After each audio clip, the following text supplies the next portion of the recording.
Bagaimana sih Anda melihat kedua sosok ini, kedua orang ini, Nur Sugi kemudian Bambang Tri?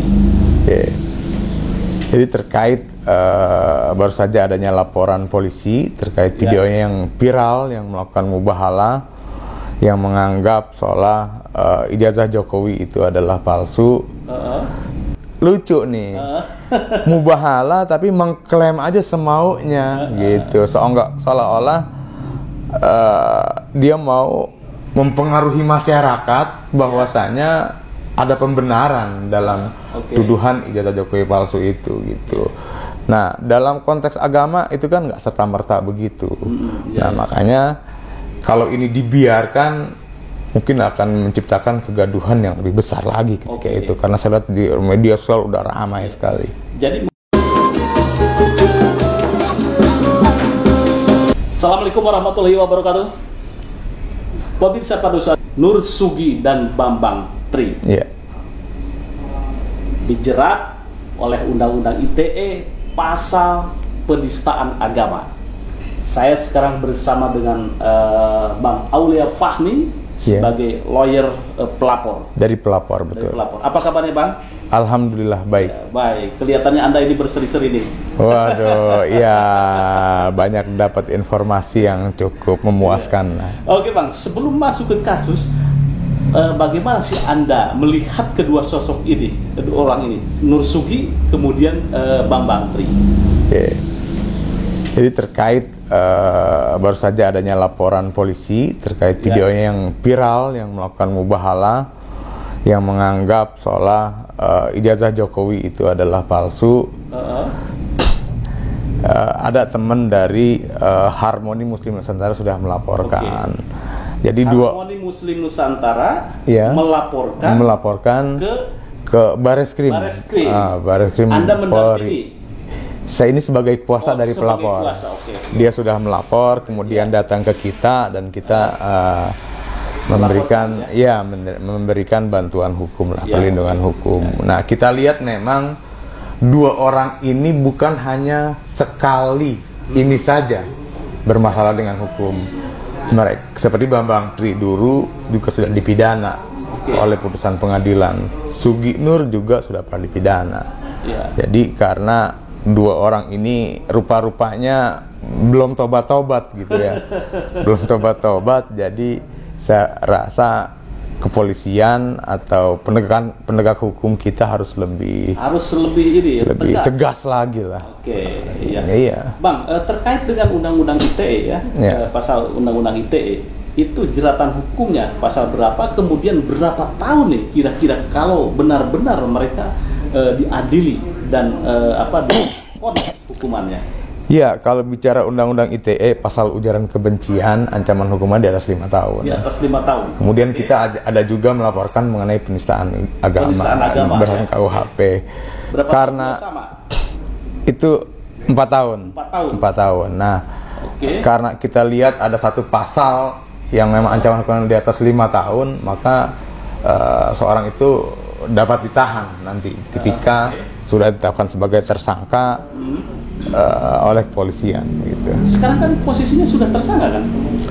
Ya, hari ini saya dapat informasi sudah ramai juga di media sudah tersangka.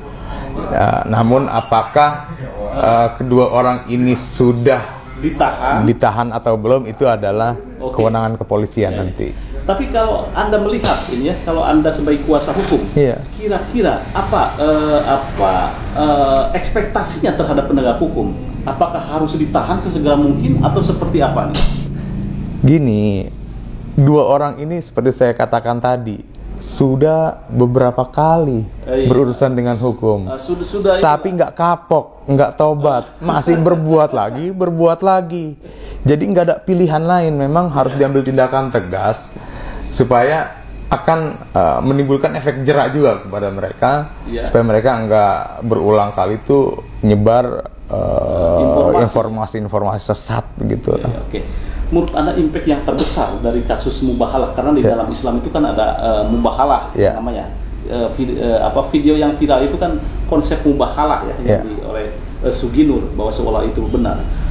Menurut Anda delik hukumnya yang dijerat tentang mubahalah itu di mananya? Gini, konteks mubahalah itu awalnya itu kan diambil dari dari pemahaman dari agama Islam, ya, gitu, yang definisinya apabila ada dua orang sedang berseteru, kemudian masing-masing pada pendirian dan keyakinannya, maka diambil jalan tengah adalah mubahalah, bersumpah. Artinya kedua orang itu berhadap-hadapan, disaksikan oleh banyak orang, dan masing-masing berkeyakinan, baru itu dikatakan mubahalah. Konsepnya itu.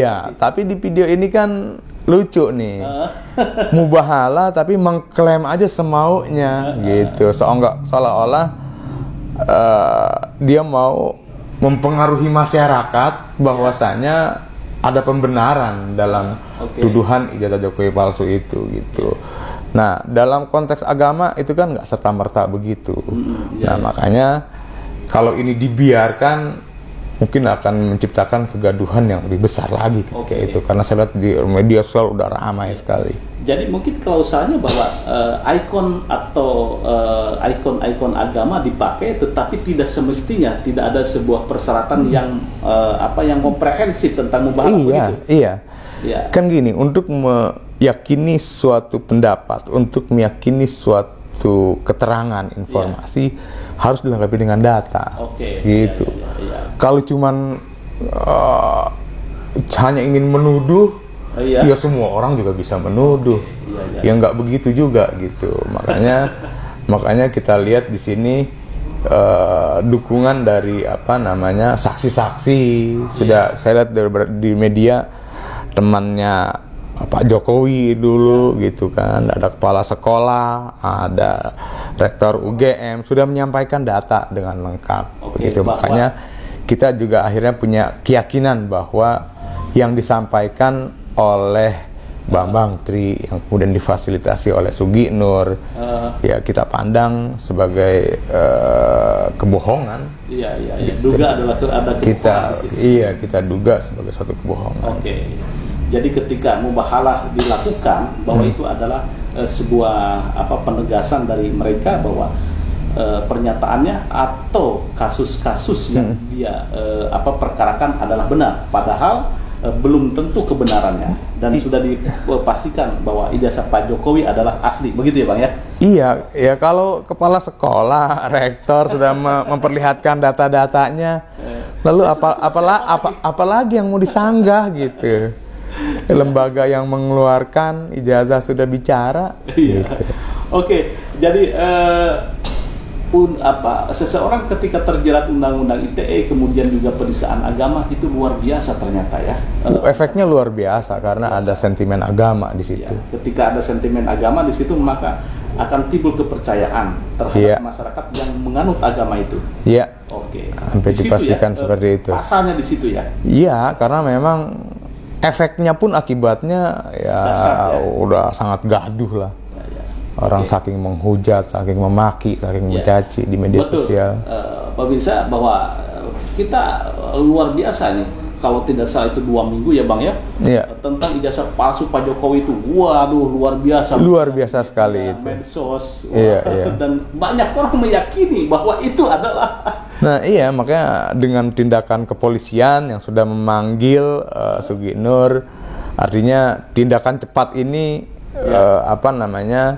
membatasi masyarakat yang tadinya sudah terlanjur percaya, ternyata ada proses hukumnya, gitu. Satu lagi, bahwa pemirsa jangan gampang membuat sebuah ikon atau jargon-jargon agama ketika kita berurusan. Mungkin seperti itu ya. Iya, betul. Akibatnya bisa saja seperti kasus Nur Suki dan Bambang Tri, itu ibarat senjata makan tuan ini Bang.